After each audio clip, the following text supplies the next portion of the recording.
স্বামীজির একটা বই আছে, biography of Vivekananda in pictures. সে বইটির পাতা উল্টেলেই বোঝা যায় যে শরীরটা কিভাবে ভেঙেছিল। বাবা যেই চলে গেলেন তার সীমাহীন দারিদ্র। এই কষ্ট কেন? শুধু ভারতবর্ষের জন্য।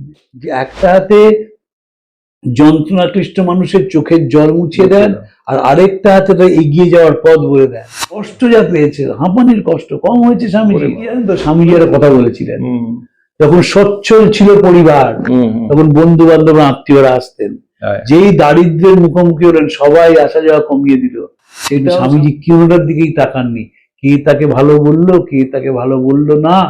ওই সেই বিখ্যাত কথা জোসেফিন ম্যাকটার এই মেরি হেলকে লিখেছিলেন, I was Jesus, I was Judas. I enjoy good, I enjoy evil.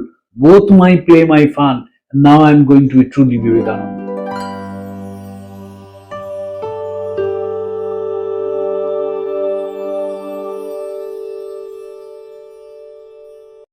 নমস্কার, স্মরণে মননে চিন্তায় ও চেতনায় স্বামী বিবেকানন্দ পডকাস্টে আপনাদের সকলকে সাদর অভ্যর্থনা ও আমন্ত্রণ জানিয়ে আজকে আমাদের আলোচনা শুরু করি। আমার সঙ্গে বাক্যালাপে রয়েছেন আমাদের বিখ্যাত সাংবাদিক তথা বিবেকানন্দ গবেষক শ্রী তরুণ গোস্বামী। তরুণবাবু, স্বাগত আজকে আমাদের এই আলোচনা সভায়। আজকের এই পডকাস্টে আমার বিষয় গত সপ্তাহে একটুখানি কি বলবো যে একটুখানি একটা লাইটার ওয়েতে টাচি লিস্ট আমরা আলোচনা করেছিলাম। এবারে কিন্তু আমি একটু সিরিয়াস টোনে জিজ্ঞেস করি যে আমরা স্বামীজিকে দেখি বা বর্তমান রামকৃষ্ণ মিশনকে দেখে আমরা সত্যি মাঝে মাঝে বেশ এই অসাধারণ সব অট্টালিকা, অসাধারণ সব মানে এক একটা বিল্ডিং বলুন, তাদের সেই মহারাজদেরও বলতে নেই মুখে ওই প্রশান্তি, কোনো কষ্টের কোনো অনুভূতি নেই। কিন্তু সেখানে ভিসাভি আপনার কাছে এতদিন ধরে মেশার ফলে যেটুকুন পেয়েছি যে স্বামীজিকে আমরা যেরকম একদিকে একটা জ্বলন্ত আগুনের মানে ডানা বলে মনে করি, কিন্তু স্বামীজির যে অপরিসীম বেদনা যেটা নিয়ে উনি এতদিন এই 34টা বছর কোনো রকমে কাটিয়েছেন, সেটা বোধহয় আমরা খুব একটা ভালোভাবে চর্চা করি। তো এই জন্য আজকে আমার প্রশ্ন বিশেষ নেই, আমার কাছে এই একটা প্রশ্ন ছুঁড়ে দিলাম, আপনি সেটা যেভাবে খুশি।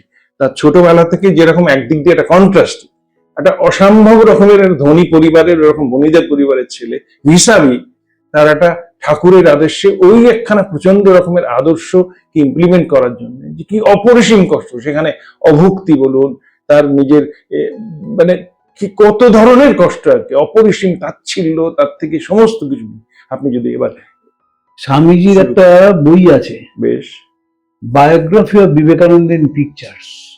ওকে। সে বইটির পাতা উল্টেলেই বোঝা যায় যে শরীরটা কিভাবে ভেঙেছিল। যে স্বামীজির একটি অপূর্ব ছবি শিকাগোতে, মাথায় পাগড়ি, কোমর বন্ধনী, হাতে একটা কাগজ নেওয়া, বলিষ্ঠ চেহারা, সেই বিবেকানন্দের ছবি আমরা দেখব পূর্ববঙ্গে। গায়ে একটা র্যাপার, মাথায় চুলগুলো উস্কো খুস্কো, চোখটা বেরিয়ে আসছে, শরীর তছনছ হয়ে গিয়েছিল। এবং এই যে শরীর তছনছ ছিল, সে তো একটা যন্ত্রণার ব্যাপারই।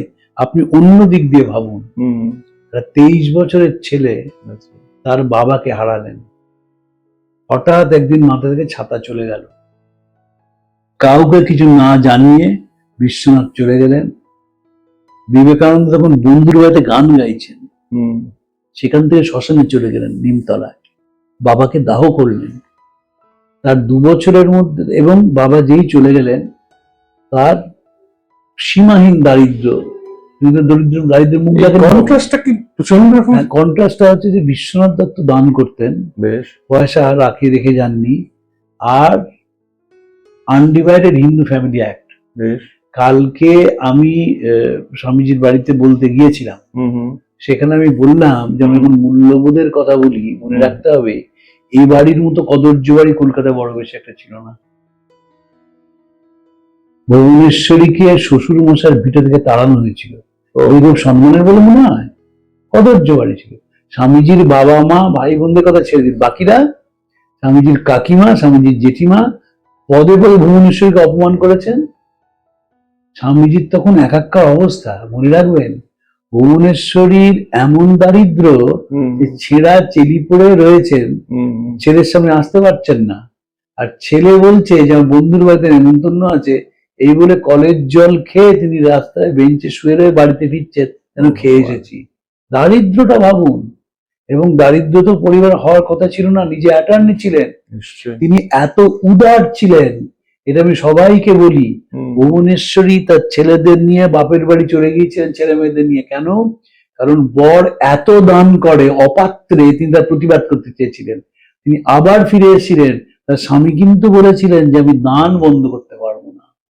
এতে যখন তার সচ্ছল অবস্থার সময়কার কথা বলি। হ্যাঁ, মানে নিমাইচরণ বসুর লেখা আছে তো, যে 1884 সালে যখন বিশ্বনাথ মারা গেলেন, তখন পরিবারের আয় কত কেউ জানে না।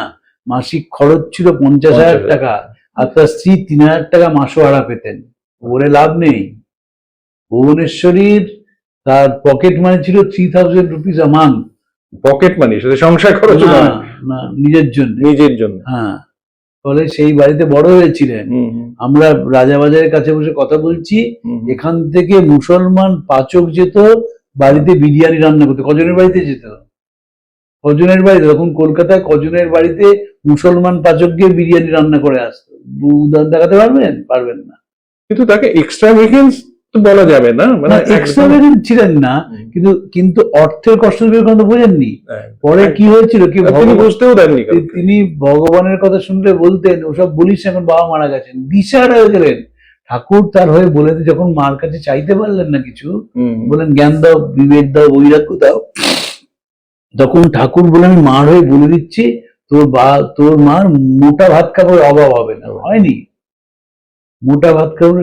দেখুন, বিবেকানন্দের যে বাড়িটা এখন আমরা দেখি, সে বাড়িটা ছিল না ওই বাড়ি, কিন্তু জায়গাটা তো এক ছিল। নিশ্চয়ই বাড়ির ওই গ্র্যান্ডারটা ছিল না। মার্বেলের ফ্লোর আমরা দেখি গিয়ে, সেটা ছিল না, কিন্তু বাড়িটা তো ছিল। আমি তো আপনাকে বলেছি আগে, আজকেও বলছি, কলকাতায় একজন বিখ্যাত ডাক্তারবাবু আছেন, ডক্টর সমীর বন্দ্যোপাধ্যায়। তিনি প্রত্যেক বছর 12ই জানুয়ারি আমাকে নিয়ে যেতেন স্বামীজির বাড়িতে, এবং সেখানে স্বামীজির ঘরে ঢুকে বলতেন, তুমি ধ্যান করো, বাইরে বসছি। তো সমীর দা এই আন্দোলনের নেতৃত্ব দিয়েছেন, দেখুন সেবা প্রতিষ্ঠানের ডাক্তার। তিনি উল্টোডাঙ্গাতে নার্সিং হোম আছেন, এবং অসম্ভব স্নেহ করেন, অসম্ভব স্নেহ করেন। সমীর দা এরকম এই উদার ছিলেন। তিনি, আমরা স্বামীজির বাড়িটা দেখেছি। স্বামীজির বাড়িটা কি, স্বামীজির বাড়িটা বড় ছিল, কিন্তু এখন তো একটা গ্র্যান্ড, একটা প্যালেস ছিল না, কিন্তু বড় বাড়ি ছিল। হ্যাঁ, সেই কষ্টের কথা শুনি। তারপর ধরুন, ঠাকুর স্বামীজির বাবা চলে গেলেন, বেশ 2 বছরের মধ্যে গুরু চলে গেলেন। হ্যাঁ, ঠিক 2 বছরের মধ্যে 23 বছর বয়স তখন। আপনি 1863 সালে জন্মেছেন, 1886 ঠাকুর চলে গেলেন। মাথার উপর বাজ ভেঙে পড়লো, কি হবে? প্রথম কথা, ঠাকুর তো সঙ্গ করেননি, একদমই না, সঙ্গ নেই, তো এরা বাড়ি ফিরে যাবেন কি যাবেন না? যিনি নেতা, তিনি তো প্রায় সমবয়সী, তারা বড়নগর মঠে সুরেন মিত্রের অর্থানুকূল্যে একটা পুরো বাড়িতে গিয়ে উঠলেন। সেই বাড়িটা কেন ভাড়া হচ্ছিল না? ওটার তলাটায় অশ্বত্থ গাছের বাগান, বন, এবং দোতলা বাড়ি, জোরে হাঁটলে বাড়িটা নড়তো, এমন অবস্থা। তো সেই বাড়িতে এরা গিয়ে থাকলেন। পাড়ার সবাইটাকে দামোদের বাড়ি বলতো। সেই বাড়িতে দারিদ্র হলো নিত্য সঙ্গী। বাইরে বেরোনোর জন্য সার্বজনীন পোশাক, এবং ঘরের মধ্যে ওই খাবার দিন একটা থালায় ভাত আর তেলাকুচোর ঝোল, 1 গড়াস করে ভাত হচ্ছে, বুড়ো আঙুল চুবিয়ে যেটা খাওয়া হচ্ছে। এইভাবে চলছিল আর কি। মহেন্দ্রনাথে তো অসাধারণ বর্ণনা আছে। মহেন্দ্রনাথ বলছেন, ঘর চাপা দিয়ে সাধুরা কাউকে করতে দেখা যায় না, দারিদ্র নিত্য সঙ্গী। আচ্ছা, পরিব্রাজক বিবেকানন্দ বাড়ি এখানটা ছাড়লেন, কলকাতা ছাড়লেন 1888 সালে। কখনো পায়ে হেঁটে, কখনো ট্রেনে করে ঘুরেছেন। তখন ভারতবর্ষ একটা অংশ। ভারতবর্ষ বললে তখন তো আপনার আফগানিস্তান ভারতবর্ষ, ওদিকটা তো জাননি। লাহোরে গেছেন দ্বিতীয়বার, কিন্তু সেখানে পায়ে হেঁটে ঘুরছেন। দারিদ্র সেখানেও তো রয়েছে, অসীম কষ্ট পেয়েছেন। স্বামীজি কিভাবে চালাতেন, এটা মণিশঙ্কর মুখার্জি প্রশ্ন করেছিলেন, স্বামীজির উত্তর দিতে পারেননি। স্বামীজির দিন চলতো কি করে, স্বামীজির দিন কি করে চলতো? এই যে পরিব্রাজক হয়েছেন, ঘুরে বেড়াচ্ছেন, ঠিক আছে, ক্ষেত্রী মহারাজের কাছে আছেন, তখন তো তার খাওয়ার অসুবিধা হয়নি, বা হরিপদ মিত্রের বাড়িতে আছেন বেলগামের ফরেস্ট অফিসার, বা মাইসোরের মহারাজের কাছে অসুবিধা হয়, কিন্তু বাকি দিনগুলো চলতো কি করে? বাকি দিন, এবং এটা মনে রাখতে হবে স্বামীজিকে উপার্জন করে নিজেকে দেখতে হয়েছে, অলমোস্ট ভিক্ষাপাত্র হাতে, অলমোস্ট ভিক্ষাপাত্র হাতে। কেন আমার মনে হয় জানেন? আমি আমি এইসবে বিশ্বাস করি, অলৌকিকে বিশ্বাস করি না, আপনি জানেন ভালো করে। এটাই ছিল স্বামীজির ট্রেনিং। ওই যে সাধারণ মানুষের কথা বলবেন না, যদি মিশতে না পারতেন তাহলে বলতে পারতেন না। রবীন্দ্রনাথের সঙ্গে বিবেকানন্দের মূল তফাৎ হচ্ছে, রবীন্দ্রনাথ দূর থেকে সাধারণ মানুষ দেখেছিলেন, বিবেকানন্দ মিশেছিলেন। এবং দেখবেন আমাদের ভারতীয় শাস্ত্রে, বিশেষ করে ভাগবতে একেবারে বলাই আছে কিন্তু শিবজ্ঞানে জীবসেবা, যে ঈশ্বরের সেবা মূল্যহীন যদি না তুমি সেই মানুষকে সেবা করতে পারো। কিন্তু কি নেই বলুন তো? ব্রহ্ম হতে কীট পরমাণু সর্বভূতি সে প্রেম, এই লাইনটা আছে। নেই হচ্ছে পরের লাইনটা, প্রাণ মন শরীর অর্পণ করো সখী সবের পায়। স্বামীজি দারিদ্র দেখে বুঝেছিলেন এই মানুষগুলোকে শারীরিক ভাবে সেবা করতে হবে, ফিজিক্যালি গিয়ে সেবা করতে হবে, ইন্টেলেকচুয়ালি সেবা নয়। বক্তৃতা দিয়ে চলবে না, বক্তৃতা দিয়ে কেন? আপনি টাকা দিলেন না, ফিল করতে হবে। যে করে বিবেকানন্দ ফিল করেছিলেন গরিবদের কথা। কেন করেছিলেন? নিজে গরিব হয়েছিলেন বলে। এটা দারুণ কথা, এটা গরিব হয়েছিলেন বলে। যদি ওই বাড়িতে থাকতেন, বিশ্বনাথ দত্তের সচ্ছল ছিলেন, ছেড়ে চলে গেলেন, গরিবদের কথা বলতে পারতেন না। বিবেকানন্দ দেখলেন গরিবদের কথা, গরিবদের সঙ্গে রইলেন বেড়ানোর সময়। কোথায় কি করেছেন তো আমরা জানি না, বলতে পারবো না। আর আনসার্টেনিটি তো অ্যাবসলিউট আনসার্টেনিটি মানে চূড়ান্ত। রাত্রিরে কি খাবেন তারও কোনো ঠিকানা নেই। এবং বিদেশে গিয়েও স্বামীজি ধরুন কেটসানবর্নের বাড়িতে যতদিন ছিলেন, বোস্টনে 12 হলো, মেরি হেলরা ফরচুনেটলি স্বামীজিকে সাহায্য করেছিলেন। এবং বিদেশেও মনে রাখবেন নিজের টাকাটা নিজে উপার্জন করতে হয়েছে। শিকাগোতে আসবেন তো parliament of religion, mister right এখানে চার্চে নিয়ে গেলেন। সেখানে প্রথম বক্তৃতা স্বামীজির ওয়েস্টার্ন ওয়ার্ল্ডে ফর্মাল স্পিচ, চার্চে বক্তৃতা, মাথা ঘুরে গেল লোকের শুনে, এবং মাথা ঘুরে গেল। এবং সেখানে কেন? কারণ শিকাগোর দিনগুলো হাত খরচ লাগবে তো, পার্লামেন্ট অফ রিলিজিয়ন আপনার থাকা খাওয়ার ব্যবস্থা করে, তার সত্ত্বেও তো একটা দাড়ি কামানোর ব্লেড কিনতে হবে তো, হবে না? তার খরচটা কে দেবে? ফলে বিবেকানন্দকে প্রত্যেক স্তরে উপার্জন করতে হয়েছে। এবং বলছেন গুরু ভাইদের যে ভেবো না আমি খুব বড় লোক, ভেবো না আমার ব্যাংকে অনেক টাকা আছে। এই লড়াই করে করে টাকা জোগাড় করে সার্ভাইভ করেছেন। এবং তিনি তো দারিদ্রের মুখ দেখেই চলে গেছেন। 39 বছর বয়সে চলে যখন গিয়েছিলেন, একদিনের জন্য তিনি অর্থনৈতিকভাবে স্বস্তি পাননি। এবং যখন তিনি আমেরিকায় রয়েছেন, এই বিভিন্ন লোকে বিভিন্ন কলকাতার গুরু ভাইরা ডিমান্ড করেছে এটা পাঠাও ওটা পাঠাও, কারণ তারা তো ভাবছে স্বামীজি মৌজ করছেন। তাদের তো ধারণাই নেই যে কি সীমাহীন কষ্ট। যেই বিখ্যাত হয়েছেন হরিদাস বিহারী দাসকে চিঠি লিখেছিলেন, ভাববেন না আমি কোনো মৌজ করতে এদেশে বসে আছি। তার উপর দুষ্ট লোকের অভাব ছিল না তো, অনেক অপমান করেছে, এবং অপমান যা সহ্য করেছেন সে সীমাহীন। এবং অপমান হজম করার ক্ষমতা তার ছিল, কারণ তিনি এগুলোকে পাত্তা দিতেন না। এবং বাস্তবিক জীবনটাই বেদান্ত হয়ে গিয়েছিল স্বামীজি। বেদান্ত এইভাবে বিশ্বাস করতেন যে বেদান্ত টেম্পোরারিনেসের কথা বলে, আপনি যদি টেম্পোরারিনেসে বিশ্বাস করেন কোনো অপমানই গায়ে লাগবে না। কারণ জানেন যে এটা টেম্পোরারি, ঠিক আছে, আমি আমার লীলাটা করে গেলাম, আমি আমার কথা বলে গেলাম। তুমি ওই যে look what I am has been written on my forehead, if you can read it blessed you are, but if you can't sorrow is yours. দারিদ্র ছিল নিত্য সঙ্গী। এবং যে কারণে আমার নিজের ব্যক্তিগতভাবে ভীষণ কষ্ট হয় যখন স্বামীজি পড়ি, যেটা তো বয়স তো 39 রে বাবা, আমরা সে বয়স বহুদিন পার হয়ে এসেছি। 39 তো প্রায় শেষ হয়ে এলেন, যখন 34-35। আপনি শরীরের কষ্টটা ভাবুন, গরমকাল, ডায়াবেটিস, তাকে জল খেতে দেওয়া না, বললাম দুধ খেয়ে থাকতে হবে। তিনি তাতেই রাজি হলেন, বলেন মনকে বলবো জল নামিস না, বলে জল খেলেন না তিনি। এবং যখন স্বামীজির কষ্ট হয়েছে, সে কষ্ট শরীরে লাম্বাগো ছিল, তারপর পেট খারাপ হয়েছে বারবার। ওই রকম ডায়াবেটিস তো পেট খারাপ হয়, ডায়াবেটিস খুব পেট খারাপ হয়, যাদের খুব আনট্রিটেড ডায়াবেটিস। স্বামী তো আনট্রিটেড ডায়াবেটিস। ভাবুন একটা চোখ চলে গেল, দেখতে পেতেন না তো একটা চোখে, টোটাল রেনাল ফেলিওর, দুটো কিডনি চলে গেল, শেষ 15 দিন পেচ্ছাপ করতে পারতেন না। এই কষ্ট কেন? পয়জনটা স্প্রেড করছে সারা শরীরে। এবং এই কষ্ট কেন? শুধু ভারতবর্ষের জন্য। যে বাড়িতে জন্মেছিলেন, সে বাড়ি থেকেছিলেন, কিচ্ছু হতো না। বিশ্বনাথ দত্ত যেদিন শরীর চলে যায়, তার পরের দিন নরেন্দ্রনাথের জন্য মেয়ে দেখতে যাবেন। কোন ধুতি পরবেন, কোন পাঞ্জাবি পরবেন, তিনি শৌখিন মানুষ ছিলেন। সেইটি পরে তার শরীর খারাপ হতে লাগলো। জল খাওয়ার পর ভুবনেশ্বরে হাওয়া করতে লাগলেন।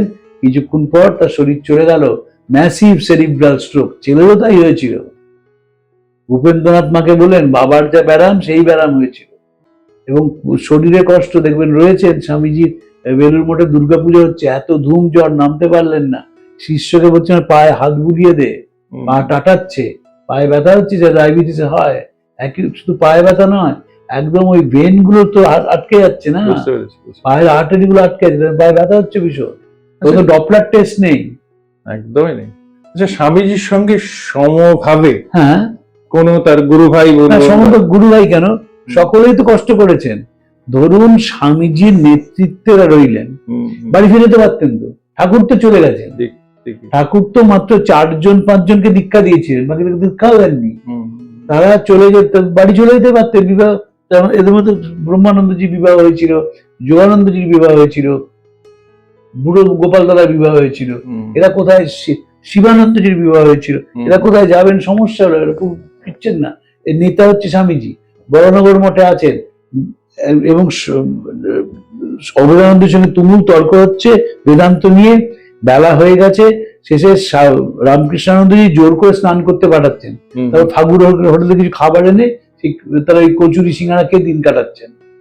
দারিদ্র সব গুরু ভাইরা তো এখন চুম্বক শক্তি, কিছুটাতে স্বামীজির চুম্বক শক্তি, স্বামীজিকে, কারণ তারা জানতেন যে নরেনের, তিনি নরেন।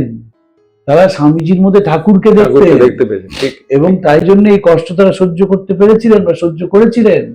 এই নরেনের কথা মানে তাঁরই কথা, কারণ তাঁরা দেখেছিলেন ঠাকুর কিভাবে স্বামীজিকে ভালোবাসেন।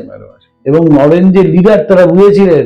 স্বামীজিরা বন্ধু বলছেন, মনেই হতো এই ছেলেটা কমান্ডার ইন চিফ, আমাদের মতো ফুট সোলজার নয়। বাহ বাহ, কমান্ডার ইন চিফ ছিলেন, জন্ম থেকেই তিনি নেতা। সে নেতার কষ্ট করতে হয়েছিল। স্বামীজি বলছেন নেতা সিদ্ধার্থ সর্দার বলছে, নেতা হতে যে ওনার সেবা করো। এই নেতা হতে গিয়ে বহু জাহাজ ডুবে গেছে। এবং নেতার একটা সংজ্ঞা দিয়েছিলেন, গ্রিক দর্শনে বলা হয়, আর leader knows the way, goes the way, shows the way. স্বামীজি বলছেন, leader is one who undaunted by the waves of সংসার, which is full of errors and delusion sufferings, with one hand wipes the tears of others, and with the other unshaken shows the path of deliverance. কি সংজ্ঞা! যে একটা হাতে যন্ত্রণাক্লিষ্ট মানুষের চোখের জল মুছিয়ে দেন, আর আরেকটা হাতে তার এগিয়ে যাওয়ার পথ বলে দেন। কিন্তু এই পথটা তার কোনোদিন ফুলে বেছানো ছিল না, কাঁটার পথ। একদম বলতে যাচ্ছি, কাঁটার পথেই তিনি হেঁটেছেন। সেই কাঁটার পথেই 39 বছর বয়সে চলে গেছেন। এবং চলে যাওয়ার বহুদিন পর রবীন্দ্রনাথ লিখেছিলেন যে ভারতের সাধনাকে পশ্চিমে, পশ্চিমের সাধনাকে ভারতে দিবার ও লইবার পথ রচনা করিতে গিয়া তিনি নিজের জীবনকে উৎসর্গ করিয়াছিলেন। ভাবুন, স্বামীজির গুরু, স্বামীজির শিষ্যরা স্বরূপানন্দজি, বিমলানন্দজি, বিরজানন্দজি, এরা মায়াবতীতে শীতকালে থাকতেন। এখন কেউ শীতকালে থাকে না, এত দামি জামা কাপড় হওয়া সত্ত্বেও তারা থাকতেন। তো কতটুকুনি পোশাক, সে পোশাক তো রামকৃষ্ণ মিশন যোগাতে পারতেন না। এবং রামকৃষ্ণ তো পোশাক যোগাতে পারতেন। এখন তো পোশাক দেয়, তখন তো পোশাক যোগানোর কোনো স্কোপ নেই। দারিদ্র। স্বামীজি চলে আসছেন ইংল্যান্ড থেকে 1896। মহেন্দ্রনাথকে পয়সা দিতে পারলেন না, কারণ নিজেরই তো পয়সা নেই। মহেন্দ্রনাথকে পয়সা দিতে পারলেন না, তুমি যে কদিন ইংল্যান্ডে থাকবে তুমি কি করে টাকা জোগাড় করে দেবে, সেটা দিতে পারলেন না। সুতরাং এখনকার দিনের রামকৃষ্ণ মিশনকে দেখে আমরা এই প্রতিষ্ঠাতা মানে স্বামীজির বা তার গুরু ভাইদের যে নিবিড় বেদনা, মানে সেই অপরিসীম বেদনা, দেখুন সেটা সবচেয়ে বড় কথা হচ্ছে যে আমরা পড়ি না, আমরা পড়লেই স্বামীজির বেদনার সঙ্গে যে আপনার একবার মানসিক সংযুক্তিকরণ ঘটে, তাহলে নিজের বেদনাকে আর বেদনা বলে মনে হয় না। আমার এক সময় অ্যালার্জিক রেসপিরেটরি ডিস্ট্রেস হতো, বুঝলেন? আমাকে রাতের পর রাত জেগে থাকতে হতো, এত কষ্ট। অ্যালার্জি ধরা যেত না, বুঝতে পারছেন কিসে অ্যালার্জিটা হচ্ছে। এবং কালী পুজোর সময় এই সবগুলো বাড়তো, ধোঁয়া টোঁয়া বাড়তো। পিসে মশাই, যিনি খুব আধ্যাত্মিক ভাবে সবল ছিলেন, তিনি আমার গায়ে পিঠে হাত বুলিয়ে বলতেন, দেখো স্বামীজির কথা ভাবো। তখন কোন ক্লাসে পড়ি? 7-এ পড়ি, 8-এ পড়ি। যে তার কথা ভাবো, দেখবে এই কষ্টটা হবে না। কষ্ট যা পেয়েছে, হাঁপানির কষ্ট কম হয়েছে স্বামীজি। হয়েছে সে বিখ্যাত কথা, whenever death approaches me, all weakness vanishes. I simply prepare myself, making ready to die. I have neither fear, nor doubt, nor thought of the external. I am as strong as that because I have touched the feet of God. এর background তো শরীর খারাপ। এই মানসিক শক্তি না থাকলে বোধহয় যে ওই অবস্থায় তার দিকেন ওই দুটি ভাই এবং মাকে ছেড়ে উনি যেতেও পারতেন না। সেটাও বোধহয় ওয়ান অফ দ্য রিজন যে একদম এই মানে সম্ভব না, সম্ভব ছিল না, এই রিয়েলাইজেশন সম্ভব ছিল না এরকম অবস্থায়। আচ্ছা, তার দুই ভাইকে কোনোভাবে কি ইকুয়েট করা যায় এই কষ্ট সহিষ্ণুতাতে? মানে ডক্টর দেখুন, মহেন্দ্রনাথ তো দেখেছিলেন বাড়ির তার না সচ্ছলতা দেখেছিলেন, তারপর কষ্ট। ভূপেন্দ্রনাথ ছোট ছিলেন, তিনি দারিদ্রই দেখেছিলেন, দারিদ্র দেখেছিলেন। হ্যাঁ দেখেছিলেন। তাদের জীবনেও নিশ্চয়ই এক্সপেরিয়েন্স করতে হয়েছে। মহেন্দ্রনাথ তো ওয়ান্ডারার ছিলেন। বিলেতে যাচ্ছেন, আমেরিকায় যাচ্ছেন ভূপেন্দ্রনাথ, মা তার গয়না বিক্রি করে দিলেন।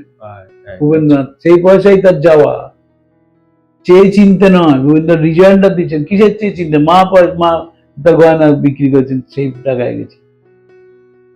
আসলে কি জানেন তো, স্বামীজি একটা কথা বলেছিলেন, যখন সচ্ছল ছিল পরিবার, তখন বন্ধু বান্ধবরা, আত্মীয়রা আসতেন। যেই দারিদ্র্যের মুখোমুখি হলেন, সবাই আসা যাওয়া কমিয়ে দিল। সেটাও স্বামীজি দেখেছেন। দেখুন, স্বামীজির সব কবিতাগুলো যদি পড়েন, স্বামীজি লিখছেন যে মুখে হাসি, হৃদয় হলাহল। এসব মানুষ দেখেছেন এদেশে এবং ওদেশে। মুখে হাসি বলছে, কিন্তু স্বামীজির যন্ত্রণায় তারা খুশি হয়েছে। আত্মীয় স্বজন আসা বন্ধ করে দিল। যারা ওই বাড়ির পয়সায় লালিত, তারা ওই বাড়িটির সমালোচনা করতে শুরু করলো, যেটা আমরা করি সব সময়। আমার তো 1% লোকের কৃতজ্ঞতা নেই। আমাকে স্বামী নিত্যস্বরূপানন্দজি বলতেন, যখন কোনো স্বামীজিকে প্রার্থনা করবে কোনো কাজের জন্য, কাজটা হয়ে গেলে ধন্যবাদটা জানিও। আমরা ধন্যবাদ জানাই না, আমরা ধন্যবাদ জানাই না। আমরা যখন যাই যে দেবতাকে প্রণাম করলাম, যখন সে কাজ হয়, খুব কম মানুষ আছেন সে দেবতার কাছে একইভাবে করজোরে বলেন তোমার আশীর্বাদে কাজটা সম্পন্ন হয়েছে। কিন্তু স্বামীজি কেউটার দিকেই তাকাননি, কে তাকে ভালো বললো, কে তাকে ভালো বললো না। ওই সেই বিখ্যাত কথা জোসেফিন ম্যাকক্লার এই মেরি হেলকে লিখেছিলেন, I was Jesus, I was Judas, I enjoy good, I enjoy evil, both my play my fun, now I am going to be truly Vivekananda. আপনার কথাতেই দুদিন আগে বোধহয় আমি আরো শুনছিলাম আমাদের এই বাকচক্রে, আপনি বললেন না যে এটা মানুষ্য ধর্ম, যে অনেকে আনন্দ পায় অপরের কষ্টে। আজকাল তো সাইকোলজিস্ট এই নিয়ে ভীষণ কাজ করছেন, যে এক সময় ছিল যে উদাসীনতা বা ঘৃণা, এখন হচ্ছে আনন্দ পাওয়া। এবং এটা টার্ম, যেমন টার্মটা মনে পড়ছে না, সাইকোলজি টার্ম দিয়েছেন একটা ইংরেজিতে, এটা একটা ডেঞ্জারাস ট্রেন্ড, অপরের কষ্টে আনন্দ পাওয়া। হ্যাঁ, you get enormous pleasure in seeing someone in trouble. Sadism তো অন্য রকম হয়ে গেল। এটা এই বললাম না, যে এই যে শিল্পীটি চলে গেলেন ওই কম বয়সে, তার ইউনিটের লোকে বলছে, আমরা যেতে না বলেছিলাম চলে গেছে। আর এটা কোনো কাজের কথা নাকি একটা?